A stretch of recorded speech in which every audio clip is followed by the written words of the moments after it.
గురుకులాలకట 11,000 కోట్లు ఇస్తున్నారట. గురుకులాలకి 11,000 కోట్లు.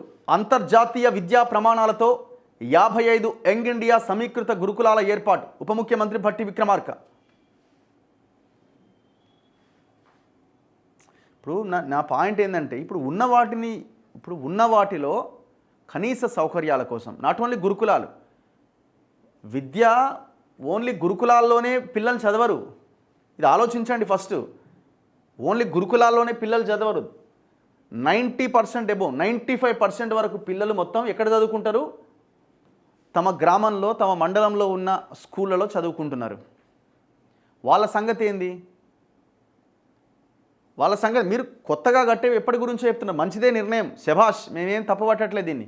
కానీ ఇప్పుడు ఉన్న స్కూళ్ళలో వీటికి డబ్బులు కేటాయించకపోతే ఒక జనరేషన్ ఆగమయ్యే పరిస్థితి ఉన్నది. మీరు స్టాటిస్టిక్స్ చూడండి, డ్రాప్ అవుట్స్ విపరీతంగా పెరిగిపోతున్నాయి రకరకాల కారణాల చేత. ఇప్పుడు ఒక జనరేషన్ లాస్ అయిపోతే మీరు ఎప్పుడు కడతారు? ఇవి ఎప్పటికో చెప్తారు వీళ్ళు, 2 ఏళ్ళకో 3 ఏళ్ళకో ఇంకో పీరియడ్లోనే కడతామని చెప్తారు. అప్పట్లోకి పూర్తయితే అని చెప్తారు. మరి అప్పట్లోకి పూర్తయితే అదొక భాగం. మరి ఇప్పుడు చదువుకుంటున్న పిల్లలకి సరైన వసతులు సౌకర్యాలు వీటి సంగతి ఏంది?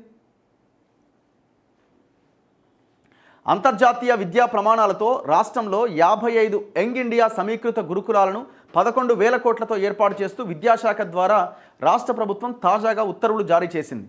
గతంలో 3 స్కూళ్లకు అనుమతి ఇవ్వగా తాజాగా ఇచ్చిన జీవోతో గురుకులాల సంఖ్య మొత్తం 58కి చేరుకున్నది. వీటికి 11,600 కోట్లు ఖర్చు చేస్తున్నాం.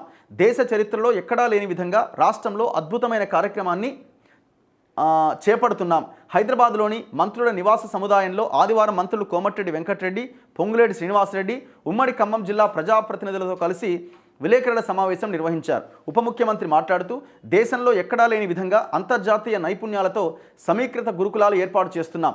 ఉపాధ్యాయులకు విద్యార్థులకు అక్కడే వసతి గృహాలు ఉంటాయి. Digital education, mini amphi theatre ఉంటాయి.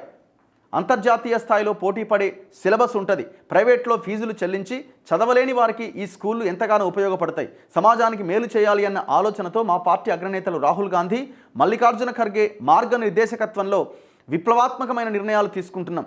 రాష్ట్రంలో ఆర్థిక ఇబ్బందులు ఉన్నా మా దృష్టి అంతా ప్రజల జీవన స్థితిగతులను ఏ విధంగా మెరుగుపరచాలి అనే దానిపైన అని వెల్లడించిరట.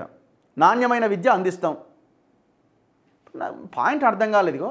కోమటిరెడ్డి వెంకటరెడ్డి, పొంగులేటి వీళ్ళకి స్కూళ్ళ గురించి, వైద్యం గురించి, పేద ప్రజల గురించి వీళ్ళకి ఏం తెలుసండి? ఎన్నో పెళ్ళి అయితే ఎవరోనోరు చచ్చిపోతే 1 లక్ష 2 లక్షలు ఇచ్చాడా, దాన్ని ఏదో ప్రచారం చేసుకోవడం ప్రమోట్ చేసుకోవడానికి వీళ్ళు ఉపయోగపడతారు కావచ్చేమో. కానీ ఓవరాల్గా ఈ సమాజ నిర్మాణంలో వీళ్ళ కాంట్రిబ్యూషన్ ఏంది ఒక్కసారి ఆలోచించండి. విమర్శలు సరికాదు. నేనేమంటున్నా, మీరు రాబోయే ఎప్పుడో నిర్మించే వాటి గురించి చేస్తున్నారు, మంచిదే, స్వాగతిస్తున్నాం. కానీ ఇప్పుడు స్కూళ్ళలో చదువుతున్న పిల్లల సంగతి ఏంది? కేసీఆర్ నేను 600 గురుకులాలు పెట్టినా అంటే ఒక్కదానికి ఒక బిల్డింగ్ లేదు, ఒక్క దాంట్లో ఒక బెడ్షీట్ లేదు, ఒక కాట్ లేదు, ఒక మంచం లేదు, ఒక కంచం లేదు. పిల్లలంతా ఆగమాగం అయిపోయి ఉన్నారు. వాటిని బాగు చేయాలి కదా. స్కూళ్ళలో గ్రామాల్లో ఉన్న స్కూళ్ళు చాలా దారుణాతి దారుణంగా ఉన్నాయి, వాటిని బాగు చేయాలి కదా.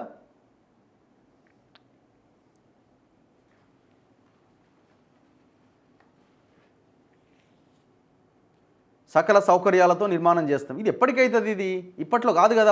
ఒక జనరేషన్ ఒక 3-4 సంవత్సరాలైనా మినిమం పడుతుంది.